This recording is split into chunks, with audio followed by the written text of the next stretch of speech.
हाय मोर पिला माने आज पढ़ा तृतीय अध्यायर सामरिक गोष्ठी गठन और सशक्तिकरण पर प्रतिद्वंदिता।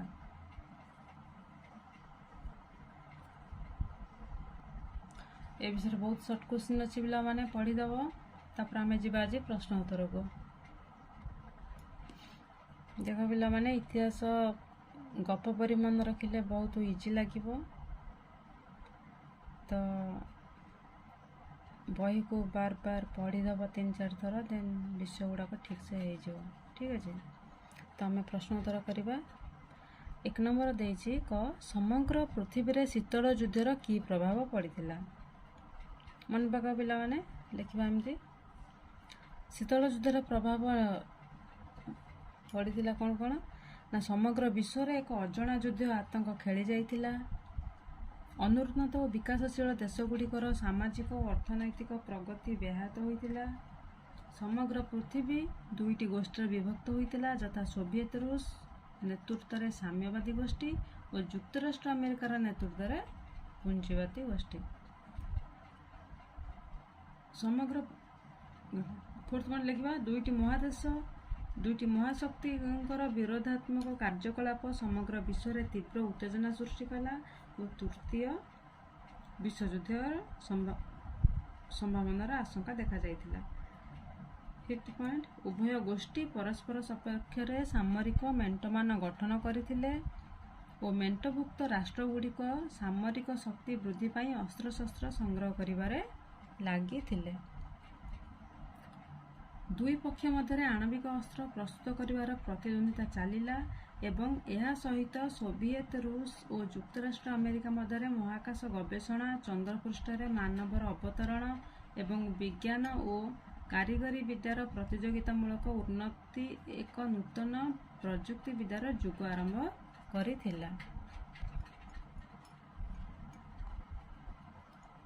तापर ख नंबर को जिबा साम्यवादर प्रसार को प्रतिरोध करने निमंते युक्तराष्ट्र अमेरिका नेतृत्व में गठित होइतिबा सामरिक चुक्तिगुड़िक संपर्क में उल्लेख करने से आमको देछि। तो केमती करबा देख फास्ट पॉइंट लिखा एमती साम्यवादर प्रसार को प्रतिरोध करने निमंते युक्तराष्ट्र अमेरिका नेतृत्व में 1949 मसीहा एप्रिल 4 तारिख में उत्तर आटलांटिक चुक्ति संगठन बा नाटो गठन करा जाइतिला। शॉर्ट क्वेश्चन भी आसीबो नाटो केबे गठन करा जाइतिला। एथिरे युक्तराष्ट्र अमेरिका समेत Canada Belgium Holland Luxembourg Denmark Norway Iceland Britain France Portugal और इटाली प्रतिष्ठित सभ्य देश थिले। पर 1952 रे ग्रीस तुर्की और 1955 रे पश्चिम जर्मनी इवेंट जोगदेला। फल साम्यवादी माने पश्चिम यूरोप और आटलांटिक अंचल रे क्षमता विस्तार करि पारले नाही। 1951 रे ऑस्ट्रेलिया न्यूजीलैंड युक्तराष्ट्र अमेरिका मध्य एंजस राजीनामा स्वाक्षरित हैला केबे हैला 1951 रे। फल प्रशांत महासागर अंचल रे शांति प्रतिष्ठा करा जाई पारिथिला। तापर 5th पॉइंट लिखिबा 1954 मसीहा सेप्टेम्बर 8 तारिख में युक्तराष्ट्र अमेरिका नेतृत्व में Britain France Australia New Zealand Thailand Pakistan Philippines आदि राष्ट्र ने दक्षिण पूर्व एशिया चुक्ति संगठित होता। तो यही चुक्तिर लक्ष्य था दक्षिण पूर्व एशिया रूस साम्यवादी चीन प्रभाव ह्रास करवा। तो ग नंबर को जीवा यूरोपीय राष्ट्र माने सुरक्षा निमंते की पदक्षेप नहीं थिले। तो फर्स्ट पॉइंट 1952 मसीहा मे 27 तारिख में प्यारिस ठारे यूरोपीय प्रतिरक्षा गोष्ठी प्रतिष्ठा निमंते एक चुक्ति स्वाक्षरित होइतिला। चुक्ति अनुसार समग्र यूरोप पाई एक साधारण राजनैतिक अनुष्ठान सशस्त्र बाहिनी बजेट एवं अस्त्रशस्त्र निर्माण निमंते व्यवस्था करा जाइतिला। एथिरे नेदरलैंड पश्चिम जर्मनी स्वाक्षर करथिले मध्य फ्रांस समर्थन करि नथिला। 1954 मसीहा सेप्टेम्बर 28 रु अक्टोबर 3 तारिख पर्यंत लंडन ठारे पश्चिम यूरोपीय राष्ट्र मानक मध्य बुझामणा पाई एक सम्मेलनी आयोजन करा जाइतिला। तापर 4th को जिबा 1948 रे ब्रसेल्स चुक्ति आधार रे पश्चिम यूरोपीय ऐक्य प्रतिष्ठा निमंते एक योजना प्रणयन करा जाई पश्चिम यूरोपीय संघ प्रतिष्ठा करागला। तो 5th पॉइंट लिखि परिबा उक्त संघ परिषद को संख्यागरिष्ठ बहुमत माध्यम विभिन्न मुख्य पदक्षेप संपर्क में निष्पत्ति नेबाकू क्षमता अर्पण करा जाइतिला। फल एक आंतर्जातिक अनुष्ठान परिणत होइगला। तापर घ नंबर को जीवा किपरि शीतल युद्धर अवसान घटिला। फर्स्ट पॉइंट 1985 मसीह सोवियत पॉलिटी ब्यूरोर साधारण संपादक रूपे मिखाइल गोर्बाचोव निर्वाचित होगा पर केतक संस्कारमूलक नीति प्रणयन कले। सेकेंड को जीवा एही नीति द्वारा सोवियत रूस युक्तराष्ट्र अमेरिका मध्य लगी संघर्षर गति परिवर्तन करथिला। थर्ड पॉइंट उभय महाशक्ति मध्य शांतिपूर्ण और सहावस्थान जागृत होइथिला एवं सौहार्दपूर्ण संपर्क वृद्धि पाइथिला फल अस्त्रशस्त्र प्रतियोगिता ह्रास पाइथिला। फोर्थ पॉइंट को जीवा पूर्व यूरोपीय देशगुड़िकर साम्यवादर विलोप घटिला और 1991 मसीहा डिसेम्बर मासरे सोवियत संघर विलोप घटी स्वाधीन राष्ट्र मानकर राष्ट्रमंडल गठित है। फिफ्थ पॉइंट 1992 मसीह युक्तराष्ट्र अमेरिकार राष्ट्रपति जॉर्ज बुश केंद्र रूस मंडल राष्ट्रपति बोरिस येल्त्सिन शीतल युद्धर समाप्ति घोषणा करते। ठीक अच्छे लंग क्वेश्चन ए 5 मार्क लंग क्वेश्चन सरी आम ए जा सर्ट क्वेश्चन को 2 नंबर को प्रत्येक प्रश्न उत्तर 20 शब्द मध्य देवा। 1948 मसीह ब्रसेल्स चुक्ति आधार केउं चुक्ति आधार पश्चिम यूरोपीय संघ प्रतिष्ठा है ओ केबे।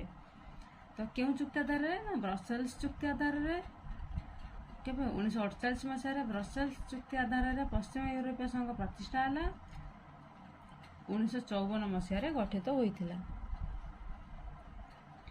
आंजस राजीनामा कौन एते की व्यवस्था करा जाइथिला। प्रशांत महासागरीय अंचल में मिलित प्रतिरक्षा व्यवस्था निमंते ऑस्ट्रेलिया न्यूजीलैंड और युक्तराष्ट्र अमेरिका मध्य 1951 आंजस राजीनामा स्वाक्षरित होइथिला। डबल आई एथिरे प्रशांत महासागर अंचल में शांति प्रतिष्ठा और बाह्य शत्रु आक्रमण प्रतिरोध निमंते चुक्तिबद्ध देशगुड़िक परस्पर को साहाय्य और सहयोग करिवार व्यवस्था थिला। ग नंबर दक्षिण पूर्व एशिया चुक्ति संगठन परिसमाप्ति किपरि घटिला केमि घटिला ना 1975 वियतनाम युद्ध में युक्तराष्ट्र अमेरिका समर्थित दक्षिण वियतनाम सोवियत रूस समर्थित उत्तर वियतनाम ठारू पराजय वरण कला।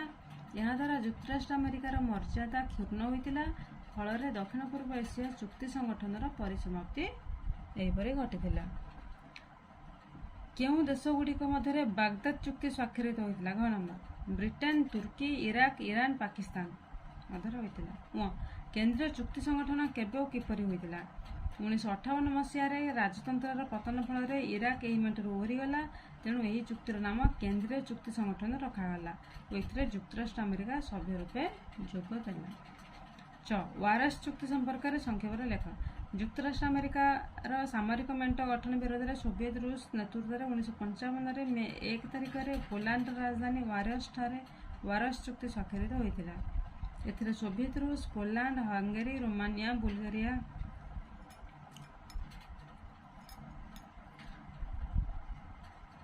अल्बानिया चेकोस्लोवाकिया और पूर्व जर्मनी आदि सभ्य थिले। ठीक अच्छे तापर 6 नंबर देंता कौन 1969 मसीह 1978 मसीहा मध्य सोवियत रूस और युक्तराष्ट्र अमेरिका मध्य क्रमागत उत्तेजना फल आणविक युद्धर आशंका देखादेला। तो यही आशंका दुई बृहत शक्ति मध्य उत्तेजना ह्रास कराइला और शीतल युद्ध देंता नाम परिचित है। ठीक अच्छे बुझिपारा देंता कौन तापर ज देंता समय दुई महाशक्ति मध्य संपर्क में कि परिवर्तन है। अच्छा ये कौ दुई महाशक्ति विषय कहुच्छी हाँ सोवियत रूस युक्तराष्ट्र अमेरिका। हाँ देंता समय दुई महाशक्ति मध्य आणविक अस्त्र प्रस्तुति परीक्षण और प्रयोगर नियंत्रण में अनेक चुक्तिनामा स्वाक्षरित होइतिला। अस्त्र प्रतियोगिता ह्रास पाई चुक्ति हेबा सहित उभय देश मध्य सांस्कृतिक विनिमय उच्चस्तरीय परिदर्शन वाणिज्य चुक्ति और औद्योगिक क्षेत्र में सहयोगिता आरंभ है। ज नूतन शीतल युद्ध कौन थिला 1979 मसीह ईरान विद्रोह चीन वियतनाम युद्ध एल साल्वाडोर युक्तराष्ट्र अमेरिकार संपृक्ति अफगानिस्तान रे रूस सामरिक हस्तक्षेप जो युक्तराष्ट्र अमेरिका सोवियत रूस मध्य पूर्ण उत्तेजना प्रकाश पाइला फल देंतार अवसान घटी नूतन शीतल युद्धर सूत्रपात होइतिला। तापर जीवा निय नूतन शीतल युद्ध और पुरातन शीतल युद्ध मध्य कौन पार्थक्य व तारतम्य थिला। नूतन शीतल युद्ध दुई महाशक्तिर सहयोगी राष्ट्र माने जड़ित हुई नथिले मात्र दुई महाशक्ति मध्य उत्तेजना द्वंद्व प्रकाश है। परमाणु अस्त्र प्रतियोगिता पारंपरिक अस्त्रशस्त्र अधिक दक्ष हासिल करने को चेष्टा करथिले। ठीक अच्छे ପୁରାତନ ଶୀତଳ ଯୁଦ୍ଧ ଅପେକ୍ଷା ନୂତନ ଶୀତଳ ଯୁଦ୍ଧ ଅଧିକ ଭୟଙ୍କର ଜଣାପଡ଼ୁଥିଲା। 3 ନମ୍ବରକୁ ଯିବା। ଶୀତଳ ଯୁଦ୍ଧ ଯୋଗୁଁ ପୃଥିବୀ କେଉଁ ଦୁଇଟି ଗୋଷ୍ଠୀରେ ବିଭକ୍ତ ହେଲା? ନା ଦୁଇଟି ସାମ୍ୟବାଦୀ ଗୋଷ୍ଠୀ ଆଉ ଗୋଟେ ପୁଞ୍ଜିବାଦୀ ଗୋଷ୍ଠୀ, ଦୁଇଟି ଗୋଷ୍ଠୀ। ଶୀତଳ ଯୁଦ୍ଧ କିପରି ଏକ ନୂତନ ପ୍ରଯୁକ୍ତିବିଦ୍ୟାର ଯୁଗ ଆରମ୍ଭ କରିଥିଲା? ନା ଶୀତଳ ଯୁଦ୍ଧ ସମୟରେ ସୋଭିଏତ ରୁଷ ଓ ଯୁକ୍ତରାଷ୍ଟ୍ର ଆମେରିକାର ମଧ୍ୟରେ ମହାକାଶ ଗବେଷଣା, ଚନ୍ଦ୍ରପୃଷ୍ଠରେ ମାନବର ଅବତରଣ, ବିଜ୍ଞାନ କାରିଗରୀ ବିଦ୍ୟାର ପ୍ରତିଯୋଗିତାମୂଳକ ଉନ୍ନତି ଏକ ନୂତନ ପ୍ରଯୁକ୍ତିବିଦ୍ୟାର ଯୁଗ ଆରମ୍ଭ କଲା। ଉତ୍ତର ଆଟଲାଣ୍ଟିକ ଚୁକ୍ତି ସଂଗଠନ କେବେ ସ୍ୱାକ୍ଷରିତ ହୋଇଥିଲା? କେବେ? 1949 ମସିହା ଏପ୍ରିଲ 4। କେବେ ଲଣ୍ଡନ ଠାରେ ପଶ୍ଚିମ ୟୁରୋପୀୟ ରାଷ୍ଟ୍ରମାନଙ୍କ ମଧ୍ୟରେ ବୁଝାମଣା ନିମନ୍ତେ ଏକ ସମ୍ମିଳନୀର ଆୟୋଜନ କରାଯାଇଥିଲା? ନା 1954 ମସିହା ସେପ୍ଟେମ୍ବର 28 ତାରିଖରୁ ଅକ୍ଟୋବର 3 ତାରିଖ ପର୍ଯ୍ୟନ୍ତ। କେଉଁ ସବୁ ରାଷ୍ଟ୍ରଙ୍କ ମଧ୍ୟରେ ଆଞ୍ଜସ୍ ରାଜିନାମା ହୋଇଥିଲା? ନା ଅଷ୍ଟ୍ରେଲିଆ, ନ୍ୟୁଜିଲାଣ୍ଡ, ଯୁକ୍ତରାଷ୍ଟ୍ର ଆମେରିକା। ଠିକ୍ ଅଛି, ଚାଲ ପିଲାମାନେ ତାର ପରବର୍ତ୍ତୀ କ୍ୱେଶ୍ଚନ୍। ବାଗଦାଦ ଚୁକ୍ତିର ପରିବର୍ତ୍ତେ ନାମ କ'ଣ ଥିଲା? ନା କେନ୍ଦ୍ରୀୟ ଚୁକ୍ତି ସଂଗଠନ। ୱାରସ୍ ଚୁକ୍ତି କେବେ ଓ କେଉଁଠାରେ ସମ୍ପାଦିତ ହେଲା? ନା ୱାରସ୍ 1955 ମସିହା ମେ 1 ତାରିଖରେ ପୋଲାଣ୍ଡର ରାଜଧାନୀ ୱାରସ୍ ଠାରେ ହୋଇଥିଲା। ଏଇଟା ମନେ ରହିଯିବ, ୱାରସ୍ ଠାରେ।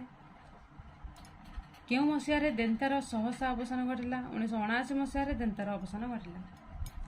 ମିଖାଇଲ ଗୋର୍ବାଚୋଭ କେବେ ସୋଭିଏତ ପଲିଟ୍ ବ୍ୟୁରୋର ସାଧାରଣ ସମ୍ପାଦକ ହେଲେ? କେବେ? 1958 ମସିହାରେ ହୋଇଥିଲେ, ମନେ ରଖିବ।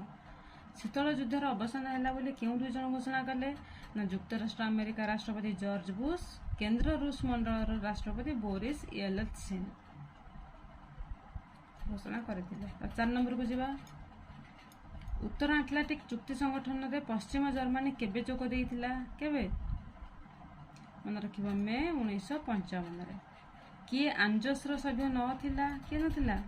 ଅଷ୍ଟ୍ରେଲିଆ ଥିଲା, ନ୍ୟୁଜିଲାଣ୍ଡ ମଧ୍ୟ ଥିଲା, ନେଦରଲ୍ୟାଣ୍ଡ, ଯୁକ୍ତରାଷ୍ଟ୍ର ଆମେରିକା ଥିଲା, ନେଦରଲ୍ୟାଣ୍ଡ ନଥିଲା।